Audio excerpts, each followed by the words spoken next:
নমস্কাৰ বন্ধুসকল, আজি প্ৰজ্ঞান ইউনিভাৰ্ছ চেনেলত আপোনালোকক সকলোকে মই স্বাগতম জনাইছো, য'ত আমি আপোনাক জ্যোতিষৰ সৈতে জড়িত আচৰিত গোপন কথাৰ সমাধান কওঁ। আজি আমি লৈ আহিছো চাণক্যৰ নীতিৰ কিছু কথা। হয় প্ৰিয় দৰ্শক, চাণক্য নীতিত এনে কিছুমান ঠাইৰ কথা উল্লেখ কৰা হৈছে য'ত এজন ব্যক্তি সদায় জীৱনত দৰিদ্ৰ হৈয়ে থাকে। যদি আপুনি জীৱনত আগবাঢ়িব বিচাৰিছে তেন্তে এই ঠাইবোৰৰ পৰা ওলাই অহা উচিত। আচাৰ্য চাণক্য তেওঁৰ সময়ৰ আটাইতকৈ জ্ঞানী আৰু বিদ্বান হিচাপে পৰিচিত। জীৱনকালত তেওঁ বহু ধৰণৰ নীতি ৰচনা কৰিছিল। এই নীতিসমূহ পিছলৈ চাণক্য নীতি নামেৰে জনাজাত হ'ল। কোৱা হয় যে কোনো ব্যক্তিয়ে যদি সফল, সমৃদ্ধিশালী আৰু সুখী জীৱন বিচাৰিছে তেন্তে চাণক্য নীতিত উল্লেখ কৰা বস্তুবোৰৰ যত্ন ল'ব লাগিব। আজিৰ ভিডিঅ'টোত আমি আপোনালোকক এনে কিছুমান ঠাইৰ বিষয়ে ক'ম য'ত বসবাস কৰা এজন ব্যক্তিয়ে জীৱনত কেতিয়াও আগবাঢ়িব নোৱাৰে। এই ঠাইবোৰত যিয়ে বাস কৰে তেওঁ সদায় দৰিদ্ৰতা বা আনকি অভাৱত জীৱন কটাবলগীয়া হয়। গতিকে এই ঠাইবোৰৰ বিষয়ে বিতংভাৱে জানো আহকচোন। প্ৰিয় দৰ্শক, বেদৰ জ্ঞান থকা ব্ৰাহ্মণ বাস নকৰা ঠাই, য'ত নেকি বেদৰ জ্ঞান থকা বা আপোনাৰ য'ত ব্ৰাহ্মণ বাস নকৰে, এনেকে যদি ঠাইত চাণক্য নীতিৰ মতে কোৱা হৈছে যে বেদৰ জ্ঞান থকা ব্ৰাহ্মণসকলে বাস নকৰা ঠাইত বসবাস কৰা লোকসকলৰ সদায় দৰিদ্ৰ হৈ থাকে। যদি আপুনি এনে ঠাইত থাকে তেন্তে তাৰ পৰা লগে লগে যাব লাগে।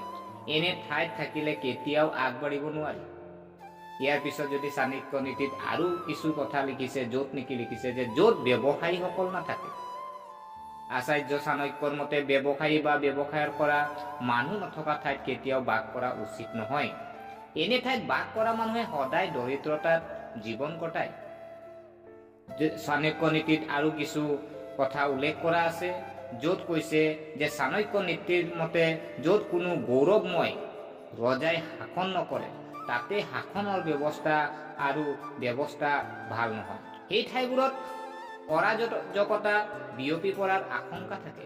এই ঠাইবোৰত বসবাস কৰা এজন ব্যক্তিয়ে জীৱনত কেতিয়াও আগবাঢ়িব নোৱাৰে।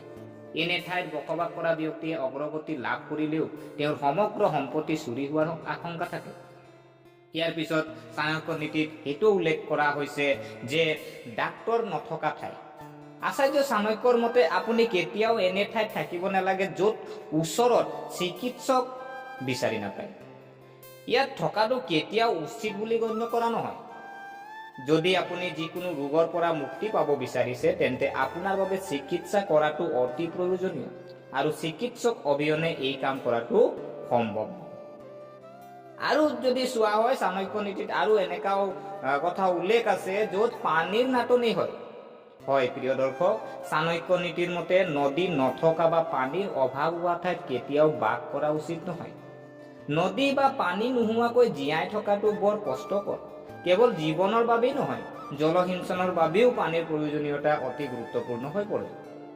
গতিকে আশা কৰোঁ আপোনালোকে ভিডিঅ'টো চাই ভাল পালে।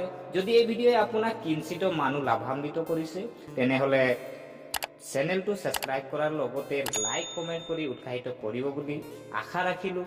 পুনৰ লগ পোৱাৰ প্ৰতিশ্ৰুতিৰে আজিলৈ মই বিদায় মাগিলোঁ। ধন্যবাদ।